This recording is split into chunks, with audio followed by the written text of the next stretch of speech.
രേഷ്മേ, എന്ത് രമ്യയുടെ വർത്താനോ? കുഴപ്പമില്ല, നല്ല വർത്താനോ. എന്താടി എൻ്റെ മുഖത്തൊരു വാട്ടം? എന്ത് പറ്റി? ഒന്നുമില്ല.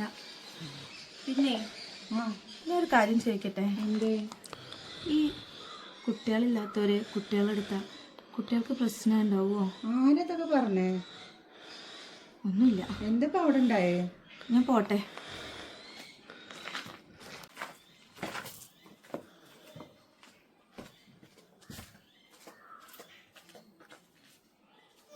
രേഷ്മയ്ക്ക് പറ്റിയത്? ആകെ നല്ല സങ്കടത്തിലാണല്ലോ പോയത്. ആരെങ്കിലും എന്തെങ്കിലും പറഞ്ഞോ? എന്താ പറഞ്ഞ ഇത്ര തെറ്റ്? ആ മച്ചീനെ കൊണ്ട് ഈ കുട്ടികളുടെ കാര്യങ്ങൾ ചെയ്യിക്കരുത് ഞാൻ എപ്പോഴോ പറഞ്ഞിട്ടുണ്ട്.